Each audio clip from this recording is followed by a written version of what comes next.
খুব সংক্ষিপ্ত আকারে স্বল্প সময়ের মধ্যে দু একটি কথা বলব। শীতের রাত্রি, অনেক কষ্ট করে বসে আছেন।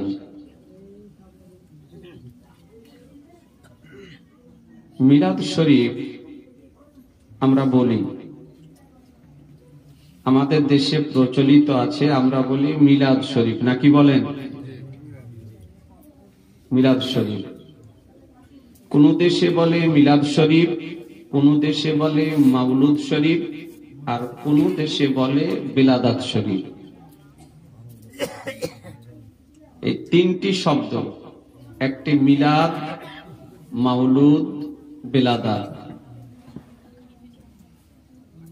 আমাদের দেশে প্রচলিত আছে মিলাদ। আচ্ছা, মিলাদ এই শব্দটি কি জানেন? বাংলা না আরবি না ফার্সি না ইংরেজি? জানেন না? এই শব্দটির বাংলা অর্থ কি জানেন?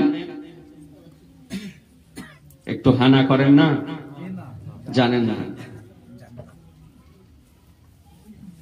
এই মিলাদ শব্দটি হলো আরবি শব্দ।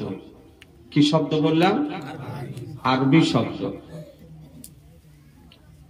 এই মিলাদ, মাউলুদ, বিলাদাত এই তিনটি শব্দই হলো আরবি শব্দ। আর এই শব্দ তিনটির বাংলা অর্থ হলো ডিকশনারিতে, অভিধানে জন্ম বৃত্তান্ত বর্ণনা করা। আভিধানিক অর্থ ভালো করে শোনেন। এই খেজুরবোনা, বসন্তপুর, সুন্দরপুরে এলাকাতে প্রচুর মিলাদ শরীফ হয় এবং বাইর থেকে ওলামাদেরকে আনা হয়, জালসাও খুব হয়। আগে যা হতো তার তুলনায় এখন আরো বেশি। তো মিলাদ, মাউলুদ, বিলাদাত এই তিনটি শব্দেরই আভিধানিক অর্থ হলো, ডিকশনারিতে অর্থ হলো, অভিধানে অর্থ হলো জন্ম বৃত্তান্ত বর্ণনা করা। শরিয়াতের পরিভাষায় মিলাদ শরীফ বলা হয় মহানবী সাল্লাল্লাহু তাআলা আলাইহি ওয়াসাল্লামের আলোচনা করা। নবীর আলোচনা করাকে মিলাদ শরীফ বলা হয়। একটু মনোযোগ সহকারে শোনেন।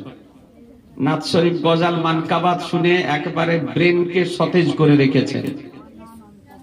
আমি তো ভাবছি যে যেটা বলবো আপনাদের ব্রেনে সেভ হয়ে যাবে। তো নবীর আলোচনা করাকেই বলা হয় মিলাদ শরীফ। আচ্ছা বলুন, নবীর আলোচনা করা ভালো না খারাপ? একটু জোরে বলা যাবে না? ভালো। নবীর আলোচনা ভালো।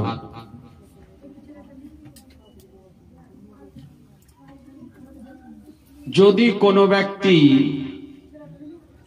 এই মিলাদ শরীফকে খারাপ যদি বলে, নাজায়েজ যদি বলে, হারাম যদি বলে, তবে সেই ব্যক্তি আমার নবীর পক্ষের হবে না বিপক্ষের?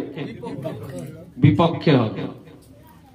কারণ মিলাদের অর্থই হলো আমার নবীর আলোচনা করা। নবীর আলোচনা করব না তো কার করব? হ্যাঁ?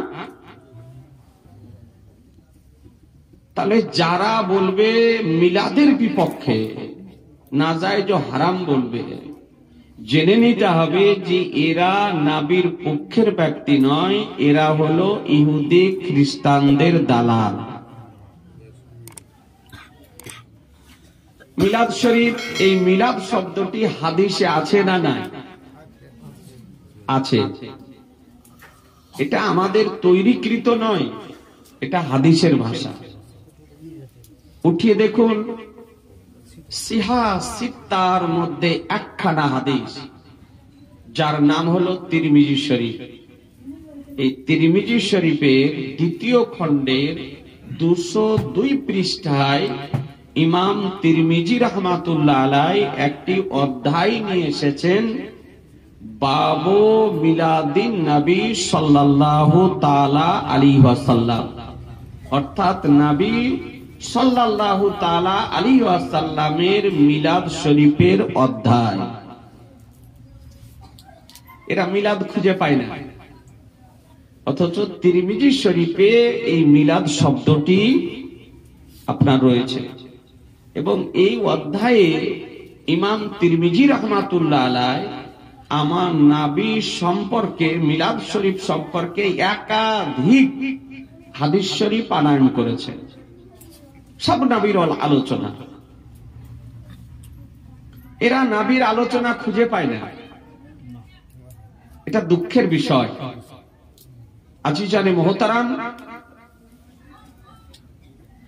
যেখানে দেখবেন নবীর আলোচনা, কোরআন শরীফ যদি সূরা ফাতিহা থেকে নাস পর্যন্ত যদি দেখেন, পুরো কোরআন শরীফে আমাদের নবীর আলোচনা।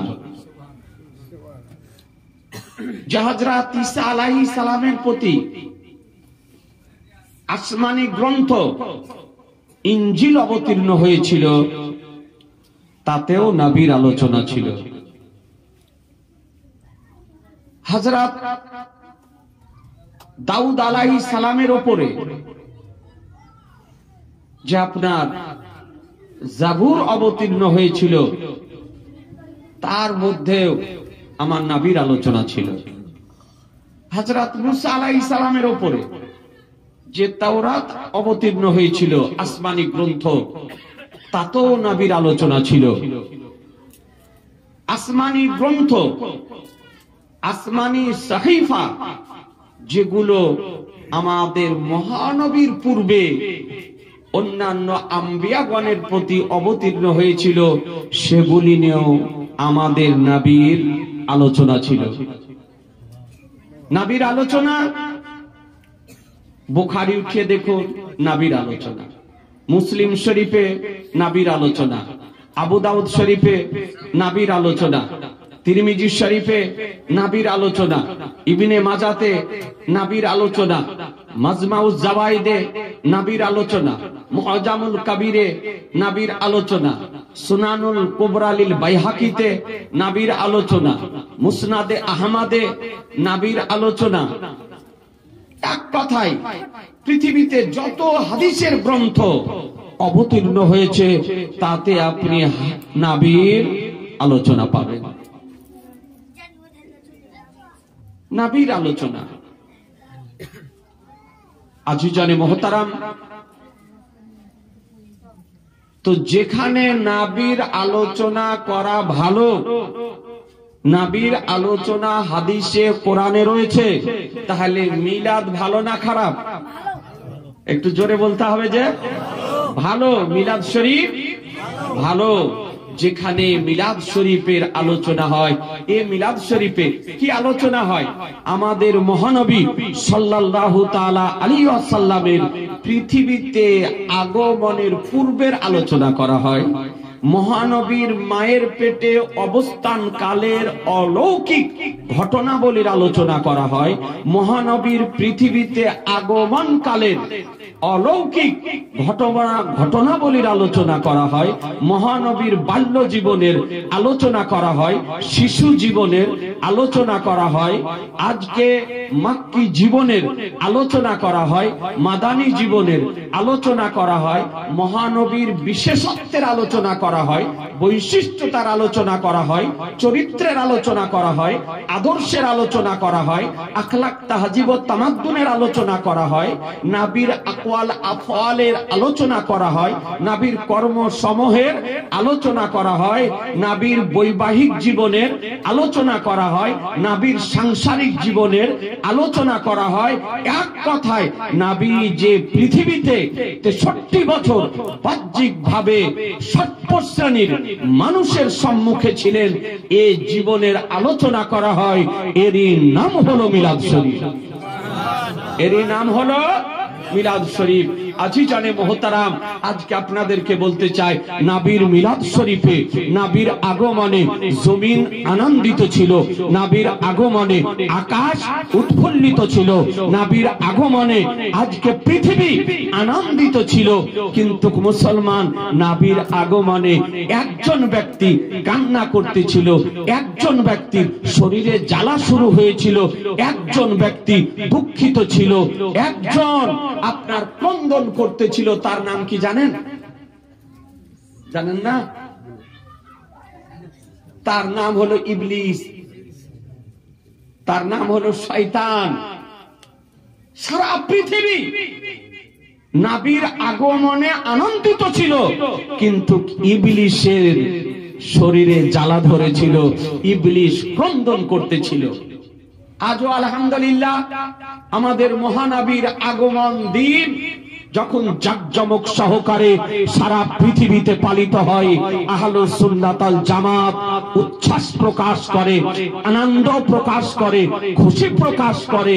আর যারা ইহুদি খ্রিস্টানদের দালাল, তাদের শরীরে জ্বালা করে, তাদের শরীরে জ্বালা করে, তারা বাড়িতে বসে ক্রন্দন করে। আজিজানে মোহতারাম, হাই আফসোস, হাই আফসোস, হাই আফসোস করতে থাকে। আপনাদেরকে বলতে চাই, আমার নবী পাক সাহেবে লাউলাক সাল্লাল্লাহু তাআলা আলাইহি ওয়াসাল্লাম সারা পৃথিবীর সৃষ্টি জগতের হলো প্রাণ, সৃষ্টি জগতের অক্সিজেন। যেমন অক্সিজেন ছাড়া মানব বাঁচে না, এইরকম নবী ছাড়া পৃথিবী চলতে পারে না।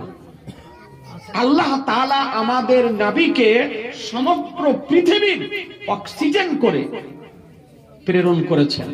কোরআন বলতেছে, ওয়ামা আরসালনাকা ইল্লা রাহমাতাল লিল আলামিন, নিশ্চয় আপনাকে সমগ্র পৃথিবীর জন্য রহমত করে প্রেরণ করেছি, করুণা করে প্রেরণ করেছি, অনুগ্রহ করে প্রেরণ করেছি, অক্সিজেন করে প্রেরণ করেছি। আজিজানে মোহতারাম, আপনাকে বলি, পৃথিবীতে যত আল্লাহ তাআলার নিয়ামত সমূহ আছে, এই নিয়ামত সমূহের মধ্যে সর্বশ্রেষ্ঠ আল্লাহর নিয়ামত, সর্বশ্রেষ্ঠ আল্লাহর করুণা, সর্বশ্রেষ্ঠ আল্লাহর নিয়ামত হলেন আমাদের রাসূলুল্লাহ সাল্লাল্লাহু তাআলা আলাইহি ওয়াসাল্লাম। নবী হলেন সর্বশ্রেষ্ঠ আল্লাহর নিয়ামত। এই জন্য বুখারী শরীফে একটি হাদিস শরীফ বর্ণিত হয়েছে, ইবনে আব্বাস রাদিয়াল্লাহু তাআলা আনহুতে বর্ণিত, যে আমার রাসূলুল্লাহ সাল্লাল্লাহু তাআলা আলাইহি সাল্লামের নাম সমূহের মধ্যে একটি নাম হলো নিয়ামাতুল্লাহ, আল্লাহর নিয়ামত। বুখারী শরীফে হাদিস শরীফ। আজিজানে মুহতারাম, এ নবী কার নাম, রাসূল কার নাম? একটি মাত্র আপনাদেরকে হাদিসে কারিমা শোনাই। গভীর রাত্রি খুব শুনলেন যে হাদিসটি ইমাম খাতিবে মাশরিক আল্লামা মুস্তাক আহমদ নিজামী রাহমাতুল্লাহ আলাইহি তিনি নকল করেছেন, এবং একাধিক মুহাদ্দিসগণ হাদিসটি নকল করেছেন। একটি মাত্র হাদিস শোনেন।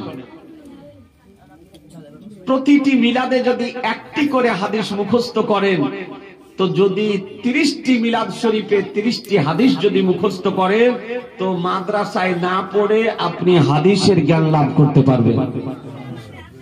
কিন্তু মনে রাখতে হবে, নবীর একজন আশিক সাহাবী ছিলেন, জওয়ান সাহাবী, যার নাম হযরত সাইয়্যিদুনা হুযায়ফা রাদিয়াল্লাহু তাআলা আনহু। সাইয়্যিদুনা হুযায়ফা রাদিয়াল্লাহু তাআলা আনহু তিনি সময় যখনই পেতেন মসজিদে নববীতে গিয়ে আমাদের নবীর পশ্চাতে, নবীর পিছনে নামাজ জামাত সহকারে আদায় করতেন। 5 ওয়াক্ত সময় পেলে মসজিদে যেতেন। সাহাবাই কেরামগণ নামাজের গুরুত্ব বুঝতেন, নামাজের কি তাৎপর্য, নামাজের কি মূল্য তারা মূল্যায়ন করতে জানতেন, তারা নামাজের গুরুত্ব বুঝতেন। আমরা তো মনে করি নামাজ পড়লেও হয়, নামাজ না পড়লেও হয়। নামাজ পড়েও পাপ হয়, পাপ থেকে বাঁচা যায় না। কেমন? বিনা কারণে মসজিদে না গিয়ে একাকী বাড়িতে নামাজ পড়লেন। কথা বুঝতে পারলেন?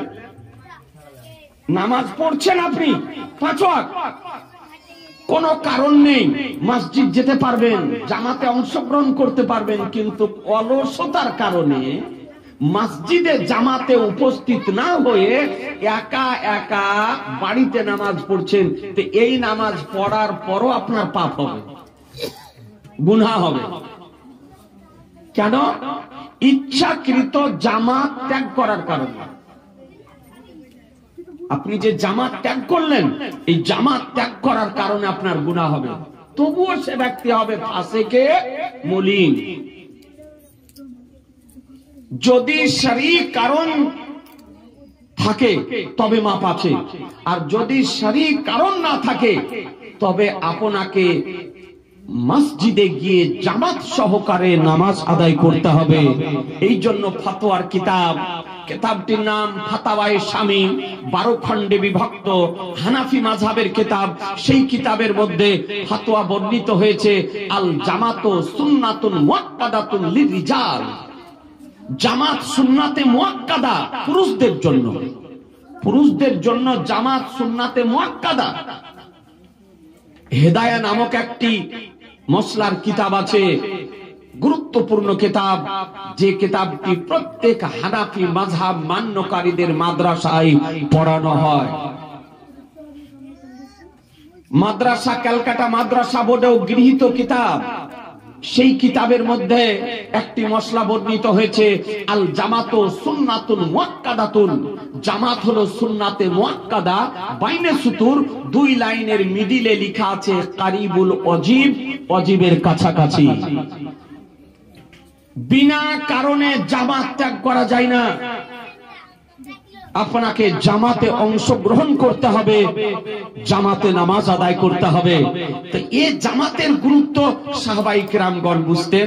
এ বেরাদার ইসলাম সাইয়্যিদুনা হুযায়ফা রাদিয়াল্লাহু তাআলা আনহু, তিনি সময় যখনই পেতেন তিনি নবীর পশ্চাতে গিয়ে মসজিদে নববীতে নামাজ আদায় করতেন। হঠাৎ একদিন নিজ মায়ের নিকটে উপস্থিত হয়ে আরজ করেন, আবেদন করেন, নিবেদন করেন, বলে মা, আজকে মাগরিবের নামাজ মহানবীর পশ্চাতে পড়ার জন্য মসজিদে নববীতে যাব। তাই মা, তোমার একটু অনুমতি চাই, তোমার ইজাজত চাই, তোমার পারমিশন চাই। মা বলতেছেন, বেটা হুযায়ফা, আমি জানি, আমি দেখেছি, সবাই হলে তুমি মসজিদে চলে যাও। আজকে আনিসে বেকাসা সাইয়্যিদে কাউন মাকা বেকাসুকে কাস বেসাহরুকে সাহরা বেচারুকে চারা গরিবুকে হামি ইয়াতমিকে বলি শাফিউল মুজনাবিন রাহমাতুল লিল আলামিনের পশ্চাতে তুমি গিয়ে নামাজ আদায় করো। বেটা, কোনদিন তুমি যাওয়ার জন্য অনুমতি চাওনি, পারমিশন নাওনি, ইজাজত চাওনি, তবে বেটা আজ অনুমতি কেন চাইছো? আজ পারমিশন কেন চাইছো? আজকে ইজাজত কেন চাইছো? তো বলছে, মা, আজকে নবীর নিকটে গিয়ে একটি গুরুত্বপূর্ণ বিষয় নবীর নিকটে আবেদন করব, তাই তোমার একটু অনুমতি নিয়ে যেতে চাই। একবার সুবহানাল্লাহ বলবেন না? জোরে বলেন না? হাদিস শরীফ থেকে, সাহাবীর কর্ম থেকে একটি বিষয় পরিষ্কারভাবে বোঝা গেল যে সাহাবীদের নিকটে মায়ের গুরুত্ব কতটা ছিল। নাকি বলছেন? একটা গুরুত্বপূর্ণ বিষয় নবীর নিকটে আবেদন করবেন, তার জন্য মায়ের অনুমতি নিয়ে যেতেছে। আমরা নিয়ে যাই, জিজ্ঞাসা করি মাকে, পিতাকে না। সাহাবীদের নিকটে মায়ের গুরুত্ব। তো মা জিজ্ঞাসা করতেছেন, বেটা নবীর নিকটে গিয়ে তুমি কি জিজ্ঞাসা করবে, কি আবেদন করবে? তো বলছে, মা, আজকে নবীর নিকটে গিয়ে মাগরিবের নামাজ আদায় করে আবেদন করব যে ইয়া রাসূলুল্লাহ, আল্লাহ তাআলা যেন আমাকেও ক্ষমা করে দেন, আর আমার মাকেও যেন ক্ষমা করে দেন, আমিও যেন জান্নাতে যাই, আর আমার মাও যেন জান্নাতে যায়। একটু জোরে। সাহাবীর আকীদা, এ সাহাবীর আকীদা যে আমার রাসূলুল্লাহ জান্নাতের গ্যারান্টি দিতে পারেন। জান্নাতের গ্যারান্টি দিতে পারেন। ইয়াজিজানে মুহতারাম, নবী আমার মুখতারে কায়নাত, জান্নাতের মালিক ও মুখতার আল্লাহ তাআলা করে দিয়েছেন। এটাই তো হলো সাহাবীদের আকীদা। আর সাহাবীদের যে আকীদা, সেই আকীদা হলো আহলুস সুন্নাত ওয়াল জামাত মান্যকারীদের আকীদা। সুন্নি জামাতের আকীদা কোন মন গড়া আকীদা নয়, তৈরিকৃত আকীদা নয়, আবিষ্কৃত আকীদা নয়, ইসলামিক আকীদা নয়, শরীয়ত বিরোধী আকীদা নয়। সুন্নি জামাতের আকীদা কোরআন মোতাবেক, সুন্নি জামাতের আকীদা হাদিস মোতাবেক, সুন্নি জামাতের আকীদা ইসলামিক আকীদা, সুন্নি জামাতের আকীদা শরঈ আকীদা, সুন্নি জামাতের আকীদা সাহাবীদের যে আকীদা ছিল সেই আকীদা। আজিজানে মুহতারাম, সাহাবীর আকীদা হলো যে নবী আমার জান্নাতের গ্যারান্টি দিতে পারে। জান্নাতের হাকিকি মালিক আল্লাহ, প্রকৃত মালিক কে? আল্লাহ। আল্লাহ জান্নাত তৈরি করে আমাদের নবীকে আল্লাহ মালিক করে দিয়েছেন। এতে আপত্তি থাকতে পারে না। আল্লাহ প্রকৃত মালিক, হাকিকি মালিক আল্লাহ, আর আল্লাহ আমাদের নবীকে মালিক করে দিয়েছেন। এ বেরাদারান ইসলাম, আমার সরকারে আলা হযরত ইমাম ইশক ও মোহাব্বত, ইমাম আহলে সুন্নাত, শাইখুল ইসলাম আল মুসলিমিন, মুজিজাতুম মিন মুজিজাতির রাসূল, আয়াতুম মিন আয়াতিল্লাহ, ইমাম আহমদ রাজা আলাইহি রহমানিদ্দান একটি বই লিখেছেন। বইটির নাম আল আমন ওয়াল উলা। বইটি 3টি ভাষাতে লিখেছেন, আরবি, ফারসি, উর্দু। এই বইয়ের মধ্যে তিনি একটি হাদিস আনয়ন করেছেন, জামা রাসূলুল্লাহ সাল্লাল্লাহু তাআলা আলাইহি সাল্লাম 2 বার জান্নাতকে বিক্রি করেছেন। একটু জোরে, কয়বার? 2 বার জান্নাতকে বিক্রি করেছেন। হাদিস শরীফ নকল করেন, ইস্তারা উসমান ইবনে আফফান মিন রাসূলিল্লাহ সাল্লাল্লাহু তাআলা আলাইহি ওয়াসাল্লাম জান্নাতা মারদাতাইনি। উসমান ইবনে আফফান আমার রাসূলুল্লাহ সাল্লাল্লাহু তাআলা আলাইহি সাল্লামের নিকট থেকে 2 বার জান্নাতকে ক্রয় করে নিয়েছেন। আর আমাদের নবী বিক্রি করেছেন। এটাই সুন্নি জামাতের আকীদা যে নবী আমার জান্নাতকে বিক্রি করতে পারেন, নবী আমার জান্নাতের গ্যারান্টি দিতে পারেন, নবী আমার জান্নাতের সুসংবাদ দিতে পারেন। আহলুস সুন্নাত ওয়াল জামাতের আকীদা। মুসলমান আজকে বলতে চায়, মায়ের নিকটে আবেদন করতেছেন, মা আজকে নবীর দরবারে আবেদন করব। মা বললেন, বেটা যাও, তুমি নবীর দরবারে যাও। এ বেরাদারান ইসলাম, সাহাবী রাসূল সাইয়্যিদুনা হুযায়ফা রাদিয়াল্লাহু তাআলা আনহু মায়ের নিকট থেকে অনুমতি নিয়ে, ইজাজত নিয়ে, পারমিশন নিয়ে, হুকুম নিয়ে সোজা মসজিদে নববীতে আসলেন। মাগরিবের আজান হলো। মাগরিবের আজানের পর নবী আমার নামাজ পড়ালেন, নবীর পিছনে মাগরিবের নামাজ আদায় করলেন। মাগরিবের নামাজ আদায় করার পর, কমপ্লিট করার পর, সমাপ্ত করার পর সাহাবী মনে মনে চিন্তা করছেন যে আমার দয়ার নবী, মায়ের নবী যদি নামাজ সমাপ্ত করেন, নামাজ শেষ করেন, তবে নবীর দরবারে আবেদন করব যে ইয়া রাসূলুল্লাহ, আল্লাহ তাআলা যেন আমাকেও ক্ষমা করে দেন আর আমার মাকেও ক্ষমা করে দেন, আমিও যেন জান্নাতে যাই, আমার মাও যেন জান্নাতে যায়। তিনি ভাবছেন মনে মনে যে নবীর নামাজ শেষ হলে আবেদন করব। কিন্তু সাহাবী বলেন, মাগরিবের নামাজ পড়ার পর আমার দয়ার নবী নামাজ পড়তে লাগলেন। এত নামাজ পড়লেন, এত নামাজ পড়লেন যে নামাজ পড়তে পড়তে এশার সময় হয়ে গেল। একটি কথা বলুন, যদি নবী হয়ে এত নামাজ পড়েন, তা আপনাদের আমাদেরকে পড়তে হবে না? হবে না? হ্যাঁ, নামাজ পড়তে হবে না? জি, নামাজ পড়তে হবে। আহা, নবী আমার মাগরিব থেকে নিয়ে এশার নামাজ পর্যন্ত নামাজ পড়েই চলেছে, নামাজ পড়ছে। এশার সময় হয়ে গেল, মুয়াজ্জিন আযান দিলেন, মুসাল্লায় দাঁড়ালেন, এশার নামাজ পড়ালেন। সাহাবী রাসূল সাইয়্যিদুনা হুযায়ফা রাদিয়াল্লাহু তাআলা আনহু আমার নবীর পশ্চাতে এশার নামাজও আদায় করলেন। এই মা বোনেরা ভালো করে শুনেন, মা বোনেরা মনে করে যে ওয়াজ নসিহত যা হয় সব পুরুষদের জন্য। আর নাত গজাল যা হয় সব মনে করে যে আমাদের জন্য না, ওয়াজ নসিহত পুরুষ নারী সকলের জন্য একই রকম, নাকি বলছেন? হ্যাঁ, তো মা বোনেরা একটু ওয়াজ নসিহত কম বুঝে, ওনারা একটু নাত গজাল শরীফ এগুলো একটু বেশি বুঝে, শুনতে ভালো লাগে। এশার নামাজ শেষ হলো, এশার নামাজ শেষ করে আমার মহানবী সাল্লাল্লাহু তাআলা আলাইহি সাল্লাম মসজিদে নববী থেকে বেরিয়ে সোজা বাড়ির দিকে রওনা হয়েছে।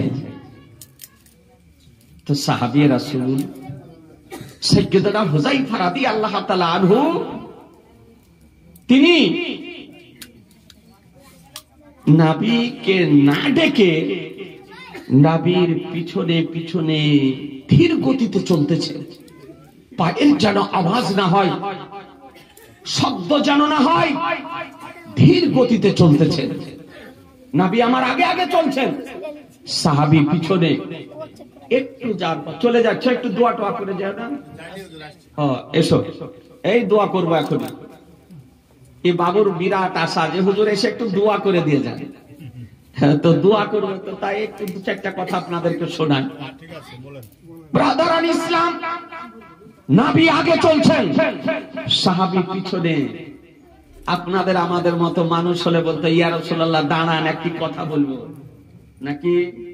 সাহাবী আদব জানতেন, নবীর কি আদব, নবীর কি সম্মান, নবীর কি মর্যাদা, নবীর কি তাজিম সাহাবায়ে কেরাম জানতেন। এ বেরাদার ইসলাম, শরীয়তের বিধান বলে যে নবীর বাড়ির আদব শিক্ষা খোদা দিয়েছেন, যে নবীর তাজিম করতে খোদা বলেছেন, যে নবীর সম্মান করতে খোদা বলেছেন, যে নবীর ইজ্জত করতে খোদা বলেছেন, যে নবীর মহত্ব বর্ণনা করতে খোদা বলেছেন। মুসলমান রব্বুল আলামিন বলেন কোরআন শরীফের মধ্যে, সূরা ফাতা উঠিয়ে দেখুন, লে তুমিনু বিল্লাহি ওয়া রাসূলিহি ওয়া তুআযিরুহু ওয়া তুআক্কিরুহু ওয়া তুসাব্বিহুহু বুকরাতাম ওয়া আসীলা। তোমরা আল্লাহর উপরে ও তার রাসূলের প্রতি ঈমান নিয়ে এসো, আর কি করো? তার তাজিম করো, সম্মান প্রদর্শন করো এবং মহত্ব বর্ণনা করো, এবং সন্ধ্যা সকাল তাসবিহ তাহলিল করো।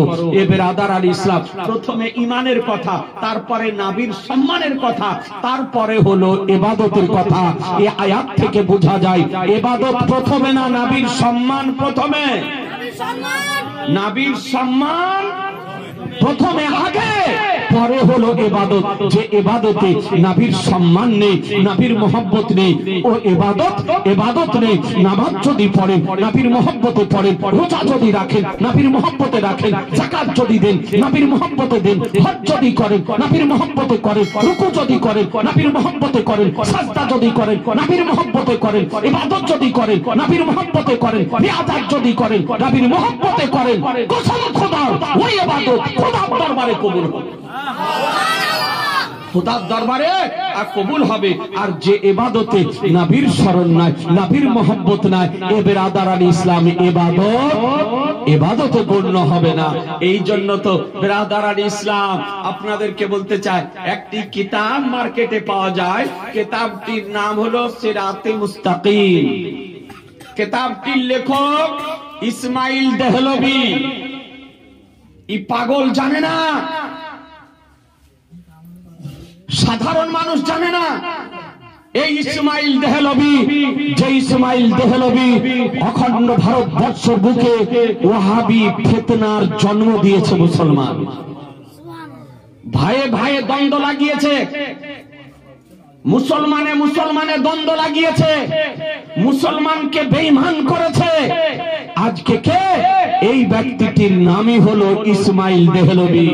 সে লিখেছে যে নামাজে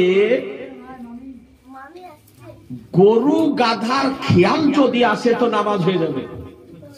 গরু গাধার খেয়াল যদি আসে, স্মরণ যদি আসে, নামাজ হয়ে যাবে, কিন্তু নবীর স্মরণ আসলে নামাজ হবে না।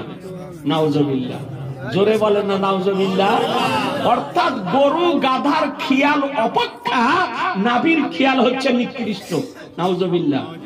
নাভির খেয়াল খারাপ। বলুন মুসলমান, যে ধর্মের কিতাবে লেখা আছে যে গরু গাধার খেয়াল অপেক্ষা নাভির খেয়াল, নাভির স্মরণ হচ্ছে নিকৃষ্ট।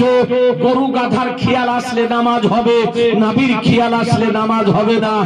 ওই লোককে মানা যাবে, ওই কিতাবকে মানা যাবে।